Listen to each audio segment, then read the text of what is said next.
السلام عليكم ورحمة الله تعالى وبركاته. الحمد لله وكفى وسلام على عباده الذين اصطفى أما بعد. رب اشرح لي صدري ويسر لي أمري واحلل عقدة من لساني يفقهوا قولي وما توفيقي إلا بالله عليه توكلت وإليه أنيب. അൽഹംദുലില്ലാ. എൻ്റെ പ്രിയമുള്ള സഹോദരങ്ങളെ, മുഅ്മിനീങ്ങളെ, അല്ലാഹു സുബ്ഹാനഹു വ തആല നമ്മുടെ ജീവിതത്തിൽ ഈ നിമിഷം വരെ വന്നുപോയ സർവ്വ അപരാധങ്ങളും കരുണക്കടലായ പടച്ച റബ്ബ് പുറത്തു മാപ്പാക്കി തരുമാറാകട്ടെ.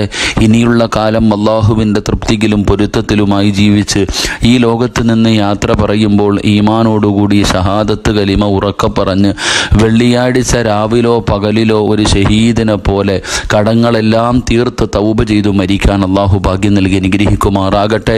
ആരെല്ലാം ഇവിടെയെല്ലാം വെച്ച് ദുആ കൊണ്ട് വസിയ്യത്ത് ചെയ്തവരുണ്ടോ അല്ലാഹു സുബ്ഹാനഹു വ തആല എല്ലാവരുടെയും ഹലാലായ മുറാദുകൾ അല്ലാഹു ഹാസിലാക്കി കൊടുക്കുമാറാകട്ടെ. ഒരു ദിവസം പോലും മുടങ്ങാതെ മാസങ്ങളായി നിരന്തരമായി മഹാനായ പ്രവാചകൻ സല്ലല്ലാഹു അലൈഹി വസല്ലമ തങ്ങളുടെ ഹദീസുകൾ ജീവിതത്തിൽ പഠിച്ചുകൊണ്ടിരിക്കുന്നവർ അല്ലാഹു സുബ്ഹാനഹു വ തആല അവരുടെ ദുനിയാവും ആഖിറവും അല്ലാഹു രക്ഷപ്പെടുത്തി കൊടുക്കുമാറാകട്ടെ.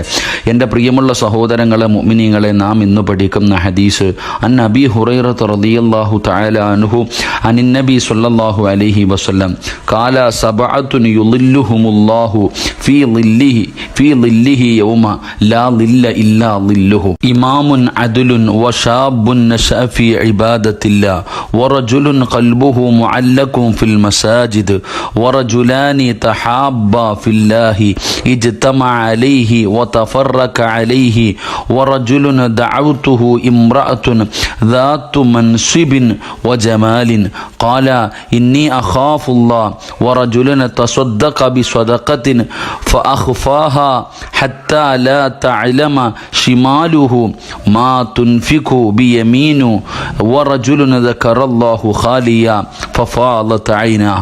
മഹാനായ റസൂലുള്ളാഹി സ്വല്ലല്ലാഹു അലൈഹി വസല്ലമ തങ്ങൾ പറഞ്ഞതായി മഹാനായ സയ്യിദുന അബൂ ഹുറൈറ റളിയല്ലാഹു തആല അൻഹു പറയുന്നു, അല്ലാഹുവിൻ്റെ തണലൊഴികെ ഒരു തണലുമില്ലാത്ത ദിവസം.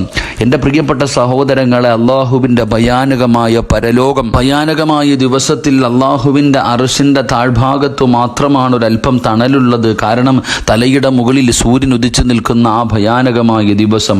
ആ ദിവസത്തിൽ മഹാനായ പ്രവാചകൻ സല്ലല്ലാഹു അലൈഹി വസല്ലമ തങ്ങൾ പറയുന്നു, അല്ലാഹുവിൻ്റെ റഹ്മത്തിൻ്റെ തണൽ ലഭിക്കുന്ന 7 വിഭാഗം ആൾക്കാരുണ്ട്. അവർക്ക് അല്ലാഹുവിൻ്റെ റഹ്മത്തിൻ്റെ തണൽ, പടച്ച റബ്ബിൻ്റെ അർശിൻ്റെ താഴ്ഭാഗത്ത് അല്ലാഹു അവർക്ക് സ്ഥാനം കൊടുക്കും, തണലിട്ട് കൊടുക്കും.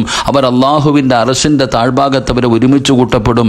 അങ്ങനെയുള്ള 7 വിഭാഗത്തെക്കുറിച്ചാണ് മഹാനായ പ്രവാചകൻ സല്ലല്ലാഹു അലൈഹി വസല്ലമ തങ്ങൾ നമുക്ക് പഠിപ്പിച്ചു തരുന്നത്. അല്ലാഹു ആ കൂട്ടത്തിൽ നമ്മളെ ഉൾപ്പെടുത്തി അനുഗ്രഹിക്കുമാറാകട്ടെ. അല്ലാതെ വേറൊരു തണലുമില്ല. കാരണം ഒരു ചാൺ മുകളിൽ സൂര്യൻ ഉദിച്ചു നിൽക്കുന്ന ദിവസം ഇന്നത്തെ ഈ സമയത്ത് തന്നെ നമുക്ക് സഹിക്കാൻ കഴിയുന്നില്ല. നട്ടുച്ചയ്ക്കൊക്കെ നമുക്ക് എത്രയോ കിലോമീറ്ററിൽ മുകളിൽ നിൽക്കുന്ന സൂര്യൻ്റെ ചൂട് താങ്ങാൻ കഴിയുന്നില്ല. എങ്കിൽ ആ ദിവസത്തിൽ എങ്ങനെയായിരിക്കും? മഹാനായ പ്രവാചകൻ സല്ലല്ലാഹു അലൈഹി വസല്ലമ തങ്ങൾ പറഞ്ഞു, ഒന്നാമത്തെ വിഭാഗം നീതിമാനായ ഇമാം, ഭരണാധികാരി, നീതിമാനായ ഒരു ഭരണാധികാരി. ആ ഭരണാധികാരിക്ക് നാളെ അല്ലാഹുവിൻ്റെ അർശിൻ്റെ തണലുണ്ടെന്ന. എൻ്റെ പ്രിയപ്പെട്ട സഹോദരങ്ങളെ, നീതിമാനായ ഒരു ഭരണാധികാരി ആരാ? ഇന്ന് അങ്ങനെ ഒരു ഭരണാധികാരിയെ കാണാനുണ്ടോ ഇല്ലയോ നമ്മൾ ചിന്തിച്ചു നോക്കണം. രണ്ടാമതായിട്ട് മഹാനായ പ്രവാചകൻ സല്ലല്ലാഹു അലൈഹി വസല്ലമ തങ്ങൾ പറഞ്ഞു, അല്ലാഹുവിന് ഇബാദത്ത് ചെയ്ത് കഴിയുന്ന യുവാവ്, അല്ലാഹുവിന് വേണ്ടി ഇബാദത്ത് ചെയ്യുന്ന, യുവത്വത്തിൻ്റെ നടുവിലൂടെ നടക്കുന്ന ചെറുപ്പക്കാർ, പ്രായമാകുന്ന കാലത്തല്ല, യുവത്വത്തിൽ ഇബാദത്ത് ചെയ്യുന്നവർ, അല്ലാഹുവിനെ വഴിപ്പെട്ട് ജീവിക്കുന്നവർ, ചെറിയ പ്രായങ്ങളിൽ പ്രായപൂർത്തിയായി 15, 20, 25, 30 വയസ്സുള്ള സമയം അൽഹംദുലില്ലാ അല്ലാഹുവിൻ്റെ ഇബാദത്തിന് വേണ്ടി തൻ്റെ ജീവിതം മാറ്റിവെക്കുന്നവർ. മഹാനായ പ്രവാചകൻ സല്ലല്ലാഹു അലൈഹി വസല്ലമ തങ്ങൾ പറഞ്ഞു, 3 ഹൃദയത്തെ പള്ളിയുമായി ബന്ധിപ്പിച്ച് നിർത്തുക. എൻ്റെ പ്രിയപ്പെട്ട സഹോദരങ്ങളെ, പള്ളിയുമായിട്ടൊരു ബന്ധം. ഒരു നമസ്കാരം കഴിഞ്ഞാൽ അടുത്ത നമസ്കാരത്തെക്കുറിച്ചുള്ള ചിന്ത. ബാങ്ക് പിടിച്ചോ, പള്ളിയിൽ പോകണ്ടേ, ളുഹർ നമസ്കരിച്ചു, കച്ചവടത്തിൽ ഇറങ്ങിയവൻ, എന്തെങ്കിലും കാര്യങ്ങൾക്ക് പോകുന്നവൻ, അവൻ്റെ ചിന്ത പള്ളി, അടുത്ത വഖത്ത് പള്ളിയിൽ പോകണം, നിസ്കരിക്കണം.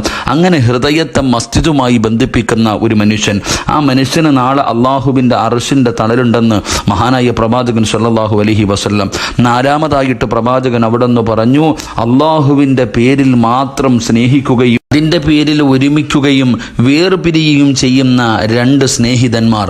അള്ളാഹുവിൻ്റെ തൃപ്തിക്ക് വേണ്ടി മാത്രം സ്നേഹിക്കുക, നല്ല കാര്യങ്ങൾ ചെയ്യുക, ഇബാദത്തുകൾ ചെയ്യുക, അള്ളാഹുവിന് ഇഷ്ടപ്പെടുന്ന രീതിയിൽ ജീവിക്കുക, ഖുർആൻ ഓതുക, സൽക്കർമ്മങ്ങൾ അള്ളാഹുവിൻ്റെ തൃപ്തി കരുതിയിട്ട് രണ്ടുപേർ പരസ്പരം സ്നേഹിക്കുകയും അള്ളാഹുവിന് വേണ്ടി പിരിയുകയും ചെയ്യുക. എൻ്റെ പ്രിയപ്പെട്ടവരെ, തെറ്റുകളും മറ്റുള്ള കാര്യങ്ങൾ ചെയ്യുമ്പോൾ അത് പിരിഞ്ഞിരുന്നാലും എന്തു ചെയ്താലും അവർ അള്ളാഹുവിൻ്റെ തൃപ്തിക്ക് വേണ്ടി ചെയ്യുന്ന രണ്ട് യുവാക്കൾ, രണ്ട് യുവതികൾ, അള്ളാഹു നാളെ അവർക്ക് അർശിൻ്റെ താഴ്ഭാഗത്ത് സ്ഥാനം കൊടുക്കുമെന്ന് നബിയിന റസൂലുള്ളാഹി സ്വല്ലല്ലാഹു അലൈഹി വസല്ലം. 5 കുലീനയും സുന്ദരിയുമായ ഒരു സ്ത്രീ തന്നിലേക്ക് അവിഹിത വീഴ്ചയ്ക്ക് വേണ്ടി ക്ഷണിക്കുമ്പോൾ ഞാൻ അള്ളാഹുവിനെ ഭയപ്പെടുന്നു എന്ന് പറഞ്ഞുകൊണ്ട് പിന്തിരിയുക. വ്യഭിചരിക്കുന്നതിന് വേണ്ടി നല്ല പണമുള്ള, സൗന്ദര്യമുള്ള നല്ല ഒരു പെൺകുട്ടി അവളുമായി ശാരീരികമായി ബന്ധപ്പെടുന്നതിന് വേണ്ടി, വ്യഭിചരിക്കുന്നതിന് വേണ്ടി ക്ഷണിക്കുക. എല്ലാ സൗകര്യങ്ങളും ഒരുക്കി വെച്ചിട്ട് ക്ഷണിക്കുമ്പോൾ ആ പെണ്ണിനോട് പറയുന്നു, ഇന്നി അഖാഫുള്ള, ഇത് ഹറാമ, എനിക്ക് അള്ളാഹുവിനെ പേടിയ, പടച്ച റബ്ബിൻ്റെ മുന്നിൽ ഇത് തെറ്റാണ്, അള്ളാഹുവിൻ്റെ മുന്നിൽ എനിക്ക് കണക്ക് പറയേണ്ടി വരും എന്ന് അള്ളാഹുവിനെ ഭയന്നുകൊണ്ട് ആ തെറ്റിൽ നിന്ന് പിന്തിരിയുന്ന ആ മനുഷ്യന് നാളെ അള്ളാഹുവിൻ്റെ അർശിൻ്റെ താഴെ അള്ളാഹു ഒരു സ്ഥാനം കൊടുക്കുമെന്ന് മഹാനായി നബിയിന റസൂലുള്ളാഹി സ്വല്ലല്ലാഹു അലൈഹി വസല്ലം.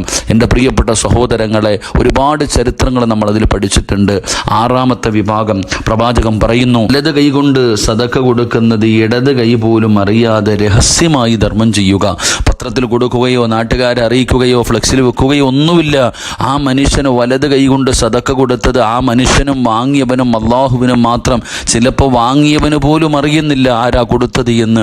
എൻ്റെ പ്രിയമുള്ളവരെ, അങ്ങനത്തെ രീതിയിൽ ജാരിയായ സദക്ക, രഹസ്യമായിട്ട് സദക്ക, ആ സദക്ക ചെയ്യുന്ന മനുഷ്യനെ നാളെ അള്ളാഹു അർശിൻ്റെ താഴ്ഭാഗത്ത് ഒരുമിച്ച് കൂട്ടുമെന്ന് മഹാനായി നബിയിന റസൂലുള്ളാഹി സ്വല്ലല്ലാഹു അലൈഹി വസല്ലം.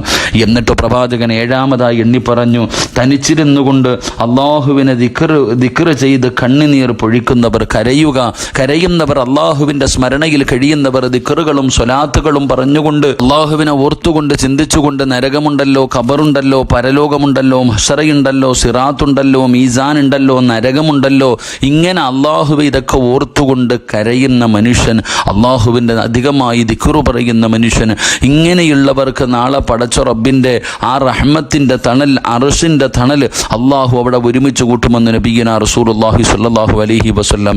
എൻ്റെ പ്രിയപ്പെട്ട സഹോദരങ്ങളെ, ഈ പറയുന്ന 7 വിഭാഗത്തിൽ ഏതെങ്കിലും ഒരു വിഭാഗത്തിൽ എനിക്കും നിങ്ങൾക്കും പങ്കെടുക്കാൻ കഴിയണം, നമുക്ക് പെടാൻ കഴിയണം. ഈ 7ൽ ഏതെങ്കിലും ഒന്നിൽ എനിക്കോ നിങ്ങൾക്കോ സ്ഥാനമുണ്ടാകണം. ഈ പറയുന്ന 7 സൽക്കർമ്മങ്ങളിൽ ഏതെങ്കിലും ഒരെണ്ണം നമ്മുടെ ജീവിതത്തിൽ ഉണ്ടെങ്കിൽ നാളെ അള്ളാഹുവിൻ്റെ ഭയാനകമായ പരലോകത്ത് ആരാരും സഹായിക്കാനില്ലാത്ത തൻ്റെ തലയുടെ മുകളിൽ സൂര്യൻ ഉദിച്ചു നിൽക്കുന്ന ആ ഭയാനകമായ ദിവസത്തിൽ അള്ളാഹുവിൻ്റെ റഹ്മത്തിൻ്റെ തണൽ നൽകി അള്ളാഹു നമ്മൾ ആദരിക്കുമെന്ന് മഹാനായ പ്രവാചകൻ സ്വല്ലല്ലാഹു അലൈഹി വസല്ലമ തങ്ങൾ ഈ ഹദീസിലൂടെ പഠിപ്പിക്കുകയാണ്. അതുകൊണ്ട് എൻ്റെ പ്രിയമുള്ളവരെ, 1 നീതിമാനായ ഭരണാധികാരി, 2 അള്ളാഹുവിന് ഇബാദത്ത് ചെയ്ത് കഴിയുന്ന യുവാവ്, 3 ഹൃദയത്തിലേക്ക് പള്ളിയെ ബന്ധിപ്പിച്ചവൻ, 4 അള്ളാഹുവിൻ്റെ പേരിൽ മാത്രം സ്നേഹിക്കുകയും ഒരുമിച്ച് കൂടുകയും വേർപിരിയുകയും ചെയ്യുക, 4 വ്യഭിചരിക്കാനുള്ള അവസരം കിട്ടുമ്പോൾ അതിൽ നിന്ന് അള്ളാഹുവിനെ ഭയന്നുകൊണ്ട് പിന്തിരിയുക, 5 വലത് കൈ കൊണ്ട് രഹസ്യമായിട്ടുള്ള സദക്ക, 6 അള്ളാഹുവിൻ്റെ ദിക്റുകൾ പറയുക. അള്ളാഹു ആ കൂട്ടത്തിൽ നമ്മളെ പെടുത്തുമാറാകട്ടെ. ഒരുപാട് സഹോദരങ്ങൾ മരണപ്പെട്ടവർ ദുആ ചെയ്യാൻ പറഞ്ഞവരുണ്ട്, ഹോസ്പിറ്റലിൽ സർജറിക്ക് കിടക്കുന്നവരുണ്ട്, വളരെ പ്രയാസത്തിൽ കഴിയുന്നവരുണ്ട്. അള്ളാഹു എല്ലാവർക്കും പരിപൂർണ്ണ ശിഫാ നൽകി അനുഗ്രഹിക്കുമാറാകട്ടെ. നിങ്ങളെല്ലാവരും ഇൻഷാ അല്ലാഹ് എനിക്കും എൻ്റെ കുടുംബത്തിനും വേണ്ടി ദുആ ചെയ്യണമെന്ന വസിയ്യത്തോടെ വആഖിറു ദഅ്വാനാ അൽഹംദുലില്ലാഹി റബ്ബിൽ ആലമീൻ. അസ്സലാമു അലൈക്കും വറഹ്മത്തുള്ളാഹി തആല വബറകാതുഹു.